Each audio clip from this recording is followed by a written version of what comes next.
తెలుగు రాష్ట్రాల రైతులకి భారత వాతావరణ శాఖ ఒక కీలక అప్డేట్ రిలీజ్ చేసింది. గడిచిన 3 రోజులుగా అటు తెలంగాణలో వడగళ్ల వాన, ఆంధ్రప్రదేశ్లో ఈదురుగాలులు పంట తీవ్రమైన నష్టం వాటిల్లింది. ఆంధ్రప్రదేశ్లో ముఖ్యంగా అనంతపురం జిల్లాలో, వైఎస్ఆర్ కడప జిల్లాలో ఉద్యాన పంటల రైతులకి తీవ్రంగా నష్టం వాటిల్లింది. దాదాపుగా 2780 ఎకరాల్లో అరటి పంటలు, పప్పాయ అంటే బొప్పాయి పంట, మొక్కజొన్న పంటకి తీవ్ర నష్టం వాటిల్లింది. ప్రకాశం జిల్లాలో పొగాకు రైతులు కూడా తీవ్రంగా నష్టపోయారు.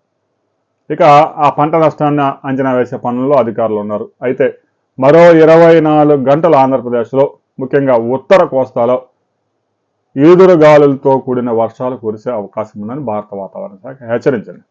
పంట హార్వెస్ట్ చేసే వాళ్ళు హార్వెస్టింగ్ ఆపండి, హార్వెస్టింగ్ చేసిన వారు ఆ పంట తడవకుండా, ఆ ధాన్యం తడవకుండా కాపాడుకోవాలి. ఇక తెలంగాణలో కూడా ఆదిలాబాదు, నిజామాబాదు, కరీంనగర్, సిరిసిల్ల, మెదక్, హైదరాబాద్ జిల్లాలతో పాటు వరంగల్, మహబూబాద్ జిల్లాల్లో కూడా ఓ మోస్తరు నుంచి భారీ వర్షాలు నమోదయ్యే అవకాశం ఉంది. పెనుగాలులు గంటకు 50 నుంచి 60 కిలోమీటర్ల వేగంతో పెనుగాలులు వీచే అవకాశం ఉంది. ముఖ్యంగా మామిడి రైతులకి తీవ్రమైన నష్టం వాటిల్లుతూ ఉంది. మొక్కజొన్న సాగు చేసిన రైతులు కూడా నష్టపోతూ ఉన్నారు.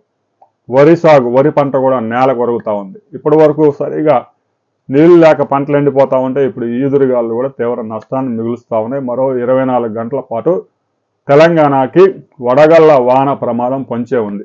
గడిచిన 24 గంటల్లో హైదరాబాద్లో అనేక ప్రాంతాల్లో 2 నుంచి 3 సెంటీమీటర్ల వర్షం పడింది. కొన్ని ప్రాంతాల్లో రోడ్లు జలమయమయ్యాయి. హైదరాబాద్లో 1 సెంటీమీటర్ పడితేనే రోడ్లు జలమయం అవుతాయి. ఇక రాబోయే 24 గంటల్లో వడగళ్ల వాన, ఆ తర్వాత ఎండలు 42 డిగ్రీలు పెరిగే అవకాశం ఉంది. ప్రస్తుతం అనేక ప్రాంతాల్లో తెలుగు రాష్ట్రాల్లో 40.2, 40.5, 40.6, 40.9 దాకా ఉష్ణోగ్రతలు టచ్ అయ్యాయి. రాబోయే 24 గంటల తర్వాత ఒకేసారి 2 నుంచి 3 డిగ్రీల టెంపరేచర్స్ పెరిగే అవకాశం ఉంది. రైతులు, రైతు సోదరులు, కూలీలు తగిన జాగ్రత్తలు తీసుకోండి. పిడుగులు, ఉరుములు వస్తున్నాయని చెప్పేసి చెట్ల కింద పరిగెత్తవద్దు. మరింత ప్రమాదం. మీ ప్రాంతంలో ఎంత వర్షపాతం నమోదైంది, మీకు ఏదైనా పంట నష్టం వాటిల్లిందా అనే విషయాన్ని కామెంట్ చేయండి. వీడియో నచ్చితే లైక్ చేయండి, షేర్ చేయండి, సబ్స్క్రైబ్ చేసుకోండి.